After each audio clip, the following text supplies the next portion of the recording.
Get your ears wrapped around the Golden State Media Concepts Basketball Podcast. All the scoop you need to know, from college basketball to the NBA and even March Madness. News of your rising stars, topics on and off the hardwood. This is the Golden State Media Concepts Basketball Podcast.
Everybody, peace.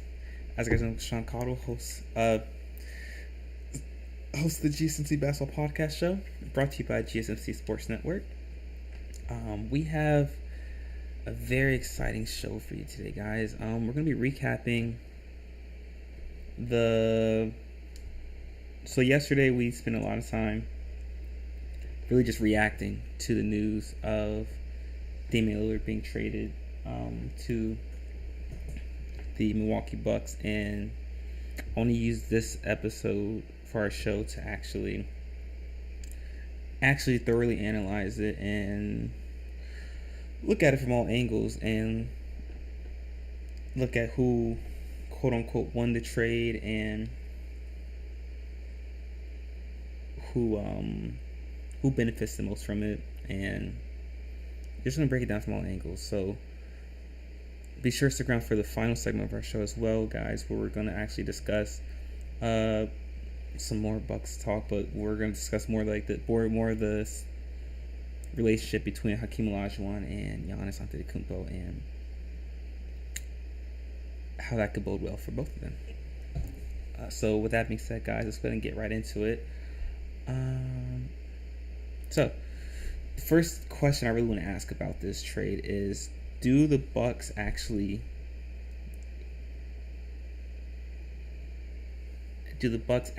get better with this trade?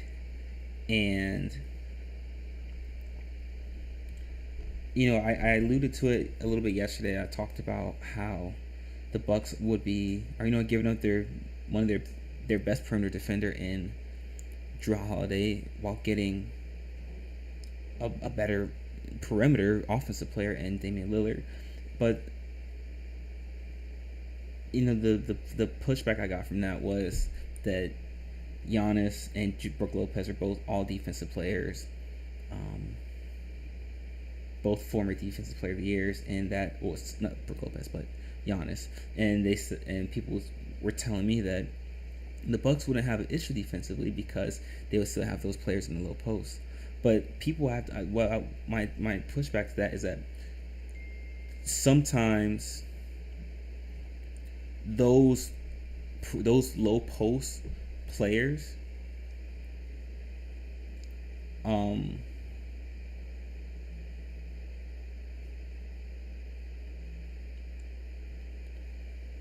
those low post players sometimes are hidden, or some of their deficiencies aren't shown because of the defensive prowess on the perimeter. So, i.e., like Drew Holiday. So what I'm saying is Drew Holiday sometimes covered up a lot of the deficiencies in the low post for Milwaukee, but also what happens is that there's less pressure on the low post in Milwaukee because of guys like a Drew Holiday that guard the perimeter. And what happens is now when you lose that perimeter defense, you put now more pressure on the guys in the low post. And now what happens is you might see guys start to get in foul trouble because they have to rim protect more, and you make those guys have to work even harder than what they already do on the defensive end, which might take away from their offensive capabilities and their offensive efficiency. And that's why I felt like the matchup or the combination of having Drew Holiday and Milwaukee was so beneficial, and it fit perfectly. And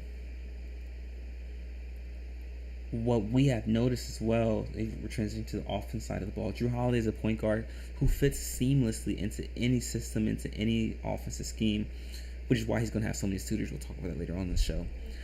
But guys, he can play off the ball as well. He doesn't need to have plays set up for him in order to score. He can kind of score within the offense. And you get guys like a Giannis and Damian Lillard, who are so talented, and they like to have the ball in their hands because they like to play, make, and facilitate and create.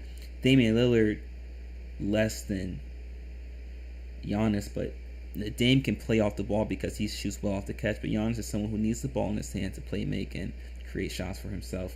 Doesn't particularly play off the ball too well, but then why would you? You want the ball in the hands of your best player, and that's what Milwaukee does. But in order to diversify the offense, something that Golden State has shown well, that you need your best players to be able to play off the ball. That's why when Golden State was most proficient, guys like Steph and KD, when KD was there, were able to play off the ball. So the question becomes, can Giannis play off the ball when the ball is in Dame's hands? And I would, based on what I've seen, I would say Dame can play off the ball when the ball is in Giannis' hands. But it was much more of a fluid mix and matchup when having Drew Holiday there with Giannis. And what you lose defensively, I would say you make up for offensively by losing Drew Holiday but getting Damian Lillard. So how much better does Milwaukee get? If anything, it's marginally better. They get marginally better, but I will say this: in the right now moment, it's a great trade for Milwaukee because one, it doesn't necessarily validate, or it doesn't necessarily mean that Giannis is not going to stay in Milwaukee. I still stand by what I said 3 weeks ago. Now Giannis will be leaving Milwaukee. He's not going to spend his whole career in Milwaukee. But what happens now is you are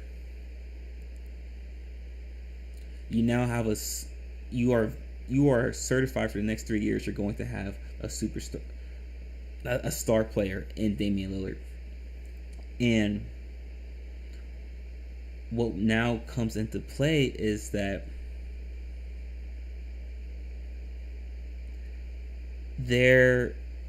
Milwaukee is in win right now mode. Milwaukee is in win right now mode. You have to win before you lose Giannis, because now what happens is, and I know the picks that they traded are so far away, it's hard to even fathom and think about 2028, 2029. But if you lose Giannis and you don't win a championship, Milwaukee is going to pay immensely for that because of the picks they gave up. So they have to win right now. They have to win right now. There's no other option, because if you don't, not only do you not win, you also lose one of the best players in the world, and you're in rebuilding mode for at least the next 10 years because of the picks that you've given up. So is Milwaukee better in the right now? Yes. Are they better in the long term? I would have to say it depends. We'll see how things go. But did Milwaukee get better? I would say marginally. Marginally, they got better. Marginally, but I still don't think they need to make the trade, and that's nothing against Dame. Dame is a great player, yes, but I don't think they needed to make that trade right now. I just don't. I don't. But what this does benefit, though, I will say this: this keeps Miami from getting better. This keeps Philly from getting better. This keeps Boston from getting better by adding Dame. You prevent those teams from getting better by adding Damian Lillard, right? So, and I'll say why I'm being specific about that later on in our next segment, actually. But Milwaukee keeps the playing field leveled for right now. Keeps the playing field leveled, and it makes them better. It does. Like I said, if you had to say, based on everything right now, how everything's constructed, I would say that Milwaukee's the team favorite to come out of the East. But in our next segment, I'm actually going to discuss why there's a little more nuance to that. So, guys, actually be sure to stick around for our next segment, guys. I'm going to cover all of that. We're going to be right back, so stick around.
All right, welcome back. In case you missed the first segment of our show, we just dissected and broke down a little bit of the nuance of the Damian Lillard trade, and we discussed whether whether Milwaukee actually got better in this trade. And I said yes, but marginally, not as much as people think they did, just because of what they're losing on the defense side of the ball and Jrue Holiday, and how important that perimeter defense was to the defense collectively as a unit for Milwaukee. And in this segment, guys, we're going to be discussing some possible landing spots for Jrue Holiday. But before we get into any of that, guys, if you haven't already, be sure to hit that like button, hit that subscribe button as well, so you guys can stay up to date on all of our latest content that we post daily. And be sure to follow us on Patreon as well. You can do so by going to patreon.com, clicking on the search bar and typing in GSMC Sports. That way you can get access to all of our exclusive content that we post daily. And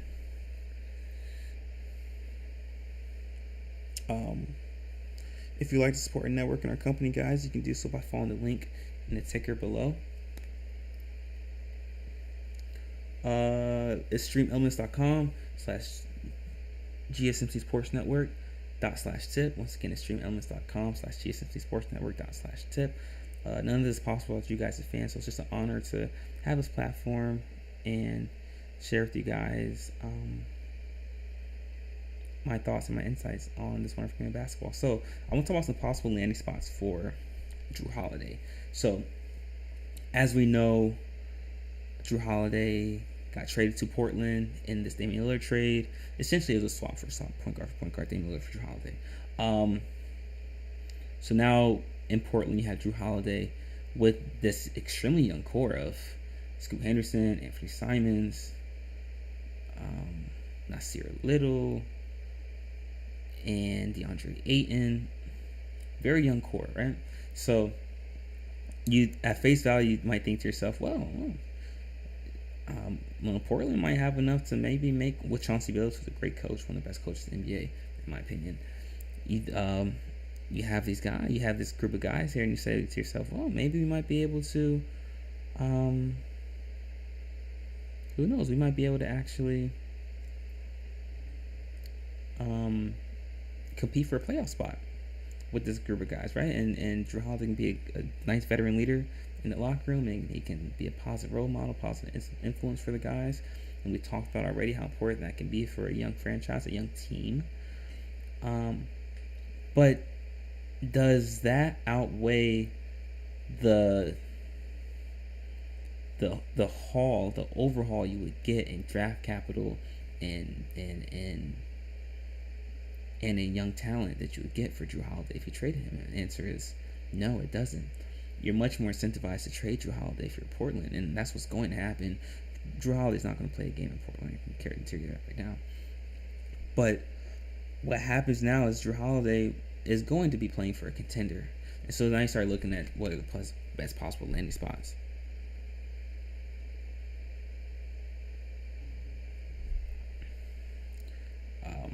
Look, I see what were the best possible landing spots for Jrue Holiday. And first one that comes to mind, I know I said Philly yesterday, but let's really think about this. What about Boston? They lost their starting point guard, Marcus Smart, who was also an all-defensive player, former defensive player of the year. In Jrue Holiday, you get a better version of Marcus Smart, a better offensive player, maybe better defensively. You get a better version of Marcus Smart if you're Boston. Now, you'd have to give up Malcolm Brogdon a couple picks, but Boston does have a couple of first-round picks that they've just been hanging on to, so they might be willing to unload them and unload them and get Jrue Holiday. Another team is Miami. I'd imagine any package involving Jrue Holiday in Miami would need to involve around Tyler Hero or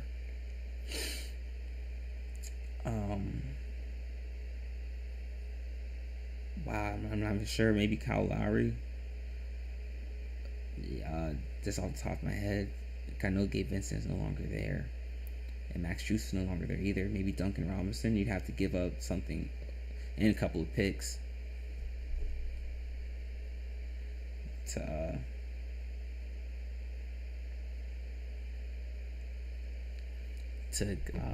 get a Drew Holiday. Brooklyn is a possible landing spot, but Philly is also, like I said, Philly is another landing spot. I'd imagine you have to give up Maxey or Harden, but the only thing is if you trade Harden won't stay in Portland. You'll have to buy him out. Is Portland willing to do that? I'm not sure. So that's why I say that Boston is a very likely landing spot for Drew Holiday. And if you had to ask me right now, I think that's where Drew Holiday ends up playing at this season. I think he ends up playing in Boston. And I think that's a great look for Boston. And now what happens is, if you add Drew Holiday to a team with Jason Tatum and and Jaylen Brown and those guys they have there, and Derek White, I now say that Boston team is better than Milwaukee, top to bottom. If that happens, you ask me who's my pick to make it out of the Eastern Conference, then I'd have to say Boston. And you guys know what I think about Boston and their stealing and what they can do with Jason Tatum as their primary option. But that's that. So those are the possible landing spots for Drew Holiday, and that's where I see that shaking up. That's how I see that shaking up. Sorry, if he is to get he will get traded, but if he gets traded to Boston, I think Boston's the best pick. But Boston can offer the most for Portland. You get a quality starting point guard in Malcolm Brogdon, and you can get at least three first round picks. I'm not saying Drew Holiday might be worth 3 first round picks, but you can get at least 2 first round picks and a second rounder, or some sort of combination of that for Drew Holiday. And that's what I would. If you're Portland, that's what you're looking at right now, right? Because they're not looking to win now anyway. The thing is with James Harden, if you trade for James, you'd have to involve Maxey as well, I'd imagine, because they're not going to keep James Harden in Portland, so you have to buy him out. And so what do you trade him for? Does Philly have enough picks? And we know Philly doesn't want to give up on Maxey. So maybe you have to give up Tobias Harris, but that's where we're at with that, and that's my thoughts on that. But let me know what you guys think. Do you guys think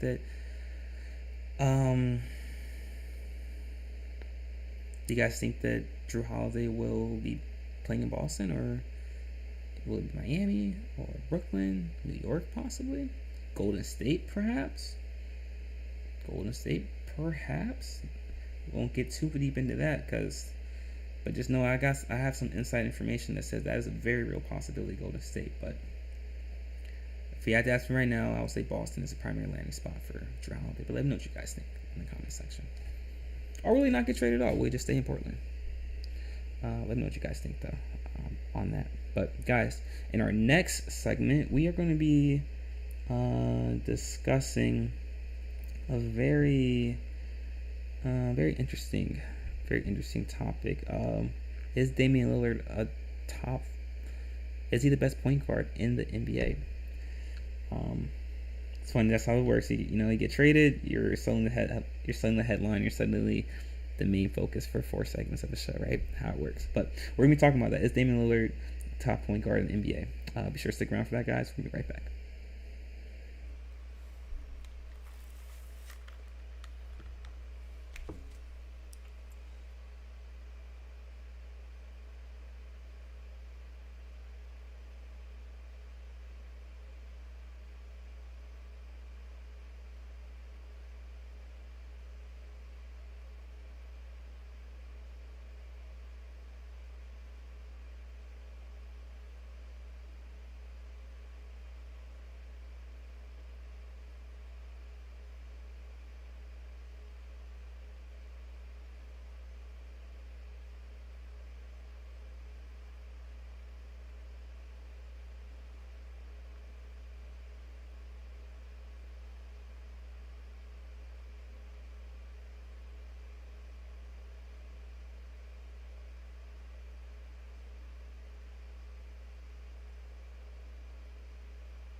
Alright, welcome back. In case you missed the first couple segments of our show, we discussed if the Bucks actually got better from this trade and what this means for them moving forward and how they're in win now mode and how getting Damian Lillard doesn't guarantee that Giannis will stay in Milwaukee. In the second segment, we discussed some possible landing spots for Jrue Holiday, where he could possibly end up when the season starts. And in this segment, guys, we are going to be discussing whether Damian Lillard is actually the best point guard in the NBA. And before we get into that, guys, if you haven't already, be sure to hit that subscribe button so you can stay up to date on all our latest content that we post daily. And be sure to follow us on Patreon as well. You can do stuff like on patreon.com. Click on the search bar and type again GSMC Sports. That way you can get access to all of our exclusive content that we post daily. But with that being said, guys, let's get right into it. So, is Damian Lillard the best point guard in the NBA? And if you've watched our show a couple weeks ago, I talked about how Steph Curry is the best point guard, and I listed off some of the best, the top point guards in the top point guards in the NBA, and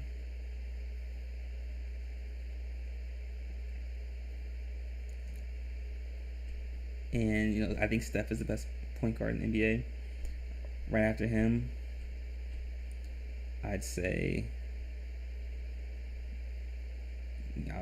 either Kyrie Irving or Damian Lillard. That's your 2-3, in whatever order you want to say, you want to name it. And then after that, I'd have Trae Young, or I'd have John Morant, then Trae Young, De'Aaron Fox.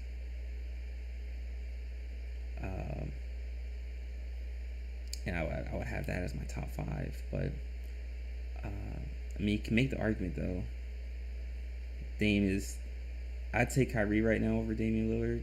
I'd take De'Aaron Fox right now over Damian Lillard.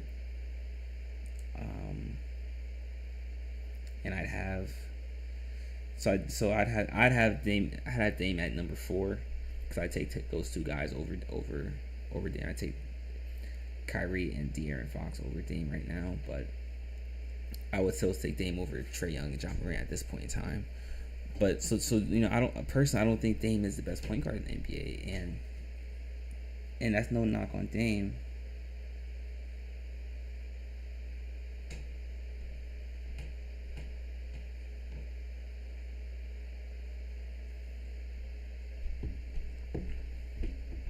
That's no knock against Dame, but it's just that's just how much talent there is in the league right now, and it's not necessarily, like I said, it's not a slight on him, but if we have to factor in his age, he's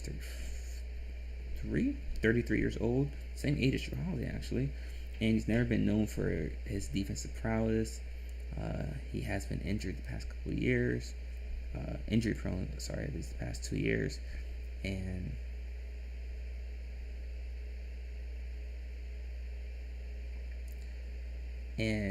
so there's some nuance to that, but just factoring the age and everything, I just don't think Damian Lillard is the best point guard in the NBA. But Steph, I know people say, well, Steph's 34. Why isn't he, considered? Why is he considered the best point guard? Well, that's because his impact. He has a non-pro impact on the game with his ability to play off the ball consistently and shoot proficiently. If we look at Dame's efficiency rating, he's not that efficient, And something I talked about as well was that something that Chauncey Billups has implemented into this new Portland offense is more fluidity within the ball, within the motion of the offense, and less one-on-one action and more,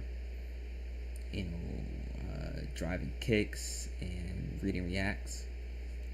And Dame is someone who likes to have the ball in his hands, as we talked about in the first segment, and he struggled a little bit adjusting to playing off the ball more consistently. But Steph, as we know, has been able to play off the ball consistently throughout.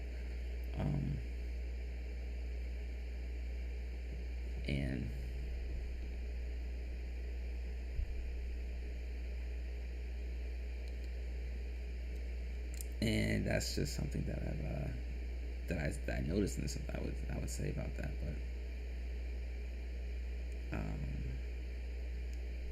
But you know, let me know what you guys think. Do you guys think Dame is the best point guard in the league? Like I said, I'd have him at 4 at the highest. But I'll still take Steph and Kyrie and De'Aaron Fox over him. But Dame is a great player, you know, and you know, and one thing I also like to bring up is the playoff series or his playoff success. For someone who is highly touted as he is, he hasn't had much success, and especially in the playoffs. People remember the series where he hit the game winner, series clincher, you know, over Russell Westbrook, but how much success has he had deep into the playoffs, and you know how many deep playoff runs has he had? And you know, he's only had one, and that was 2019 when they made it to the Western Conference Finals. But in that series, they got swept by Golden State, and we saw how he played in that series. He didn't play particularly well.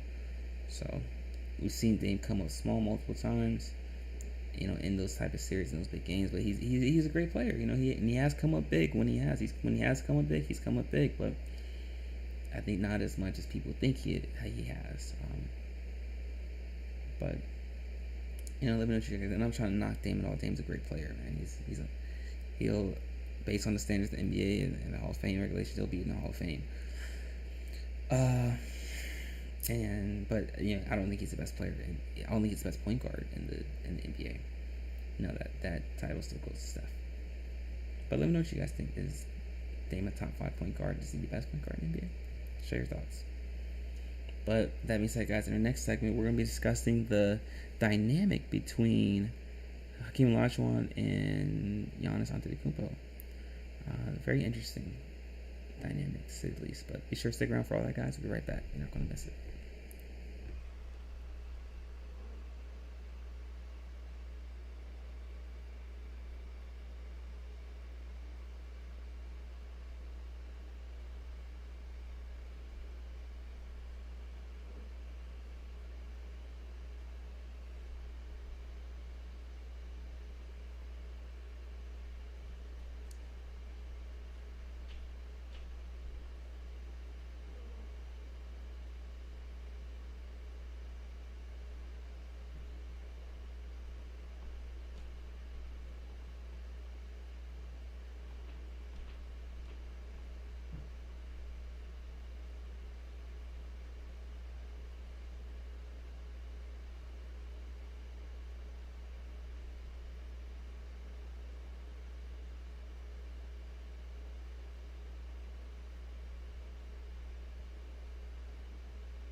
All right, welcome back. In case you missed the first 3 segments of our show, we discussed the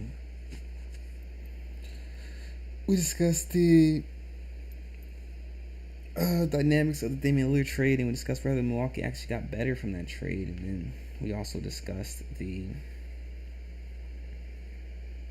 possible landing spots for Drew Holiday, and then we also discussed whether Damian Lillard is actually a top 5 point guard in the NBA. And I don't think he is. I think he is, but he's at the highest number 4. But let me know what you guys think. Is Damian Lillard the best point guard in the NBA, or where's he ranked for you guys? But in this last segment, guys, I just wanted to shed light real quick on the dynamic between Hakeem Olajuwon and Giannis Antetokounmpo. And for those you don't know, Giannis has recently started working out with Hakeem Olajuwon. He follows in the long line of NBA greats that have worked out with Hakeem, and LeBron James and Kevin Durant and Tim Duncan and Kobe Bryant, all of which have spent time in the offseason at some point in their career working with the great Hakeem Olajuwon. As you guys know, Hakeem is arguably the greatest center of all time. He's in my top 10 without a doubt, for top 10 greatest players of all time. And Giannis is, this combination received a lot of attention because of what Gilbert Arenas said, and when he stated that Giannis doesn't need the moves that Hakeem is going to teach. But it's not necessarily the moves more per se that Hakeem is going to teach Giannis, but more so the footwork. And that footwork that Hakeem is going to teach Giannis is stuff that can be applied in all facets, whether it be in low post, the mid post, even on the perimeter. But Giannis is someone that needs to diversify his offensive game, because he's someone that has relied on his size and athleticism to get him buckets. Now, don't get me wrong, Giannis is a gifted player. But if he's able to diversify his footwork and have actual post moves in the mid post and the low post, as opposed to just relying on his size, that will make him extremely invaluable and make him, elevate him to that next status of being one of the all-time greats. Because right now, he dominates in the same way that Shaq dominates in terms of physicality, but just in a different way. Shaq was bully and imposing, but Giannis is dominant in the same way.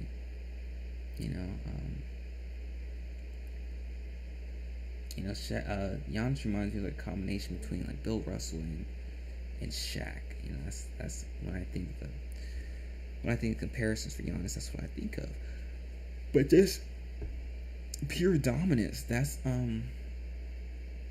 Giannis is. But for him to diversify his game, and like I said before, if Giannis can add a consistent 3-point shot, or if he can shoot at least above 33%, we're talking about an all-time top 5 greatest player. But he needs to diversify his footwork, especially in the mid-post, half jabs, hooks over the shoulder, off both hands, half spins, up and unders, step throughs. If he can continue to diversify that part of his game by working with Hakeem, that's just going to elevate his game to the next level, and that's where he needs to be at. But that's where I see on this. Let me know what you guys think about that.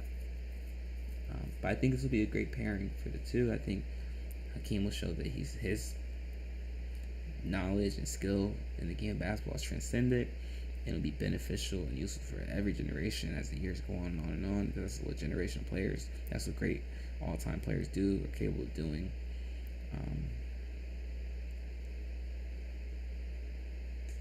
But let me know what you guys think about that. Alright guys, that is it for our show for today. Thank you so much for tuning in. If you haven't already, be sure to hit that like button and that subscribe button as well, so you guys can stay up to date on all related content that we post daily. And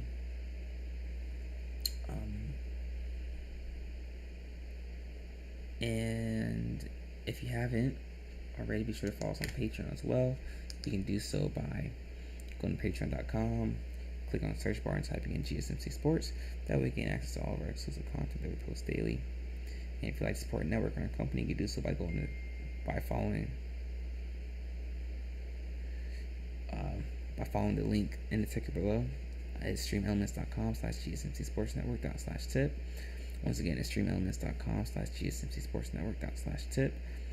None of this is possible without you guys, the fans, so we're just so grateful and honored for all the love and support that you show us. If you haven't already, be sure to check out the other sports shows on our network as well. GSMC Baseball Podcast, GSMC College Football Podcast, GSMC Fantasy Football Podcast, and GSMC NFL Podcast as well. All of our hosts provide great content on the sports that they're covering, and it's an honor to be working alongside some of the best in the business when it comes to sports media personalities. So, that being said, guys, that's all we have for our show for today. We'll be back again same time tomorrow, 5:30 p.m. Eastern Standard Time. So until then, continue to stay safe, be vigilant, make smart decisions, and until next time, guys.